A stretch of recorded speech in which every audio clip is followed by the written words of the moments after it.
Hello everyone and welcome back to our vlog. So today guys, gusto ko lang i-share sa inyo ito yung isang bagong product na gagamitin ko today. So ito ngayon guys, yung buhok ng ating model.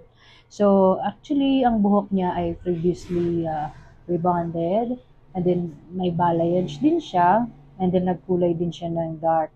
And halos lahat na guys So ayun na nga at medyo ngayon is naging frizzy na yung kanyang buhok. So, kailangan na natin i-touch up para mabalik yung buhay ng kanyang hair. So, ito na nga guys, before the treatment, I wash the hair 2 times with any shampoo. As long as guys, yung shampoo na gagamitin nyo is conditioner free. Kasi merong mga may mga shampoo na may mga ano na siya, conditioner included. So, as much as possible guys, you just choose regular shampoo na walang conditioner. So, ayun na nga. At after that, ay i-blow dry natin yan ng 100% dry. Okay? So, dito sa application naman guys, same with the other Brazilian procedures, you just need to start with the nape and then kaunting-kaunti lang guys yung application niya kasi uh, hindi naman talaga kailangan ng sobrang dami or malunod yung buhok sa gamot nga guys. Wag nating lulunurin sa gamot yung buhok ng ating client. So dito guys, ang advantage kasi nito, while you are applying the Brazilian, is mapifeel mo talaga yung dulas niya sa buhok. Okay? So, kaunting lagay lang, kumbaga 3 tap, 1, 2, 3, and then emulsify, maigi, para kumalat doon sa buhok, and then suklay. So, ayun na guys, pak na talaga. Sobrang tipid niyang gamitin. And then, another thing, hindi siya guys masakit sa mata at saka sa ilong. And then, wala rin kayong mararamdaman na kahit anong sakit sa inyong mga lalamunan. So, yun ang kinaganda naman dito sa product na to guys.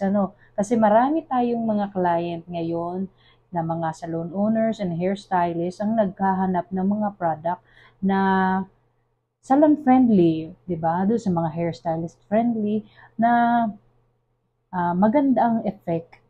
Sulit ang effect pero hindi naman ganoon katapang ang kanyang formula or yung kanyang scent kasi mostly maraming Brazilian in the anywhere in the market na ayun nga guys medyo may kaunting danger sa health ng mga hairstylist at doon na rin sa mga kliyente.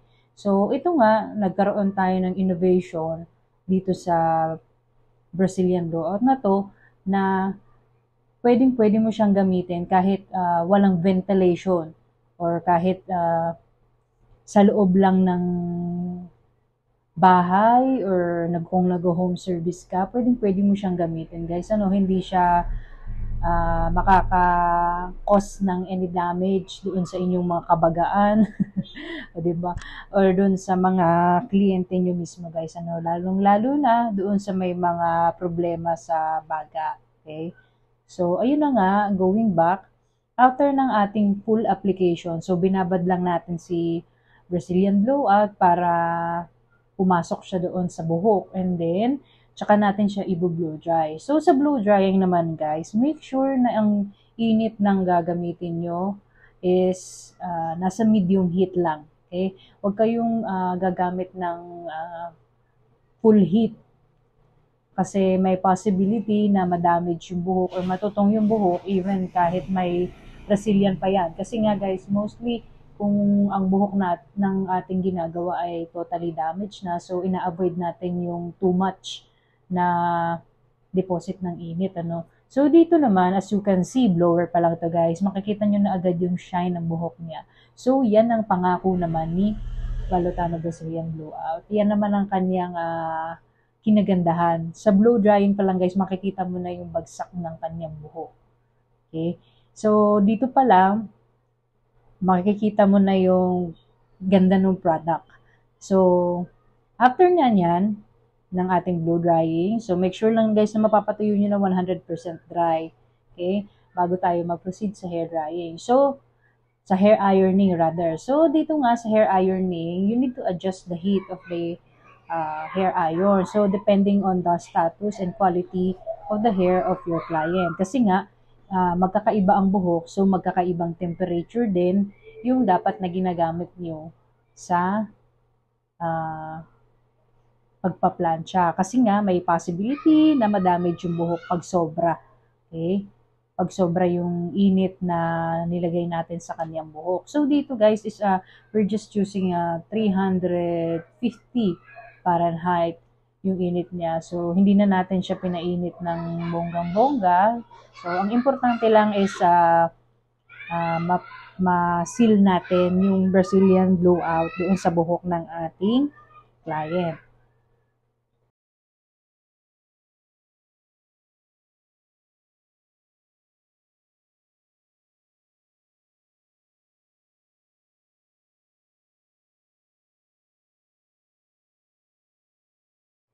So, actually, another thing guys na gusto kong i-share sa inyo regarding this product. So, ito nga, while pinaplansya siya, is nararamdaman mo yung dulas ng product. Ano?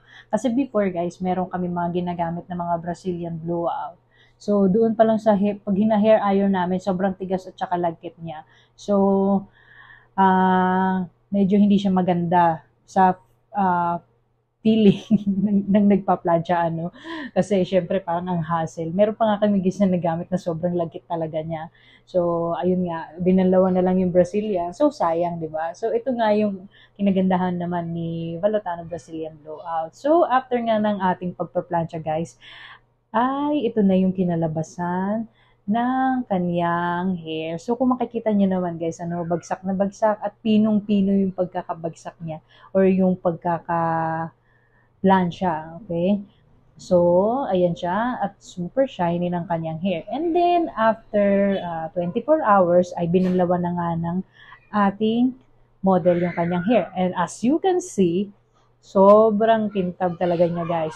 Mind you guys, wala kami ginamit dito na, what do you call this? Ano tawag dito? Ring light. So, ayun. Ang mahiwagang ring light, ano. So, normal yun guys, ano, pag ang buhok is tinapatan mo ng ilaw, kikintab talaga. But unlike this one, okay, hindi nakatapat sa ilaw and it's just a natural light sa loob ng kanilang office. Pero kitang-kita mo yung shine ng buhok niya. So, ayun na nga guys, at ilalagay ko sa link, sa description box, yung link kung saan nyo pwedeng ma-order ang product na to. And see you again on our next vlog.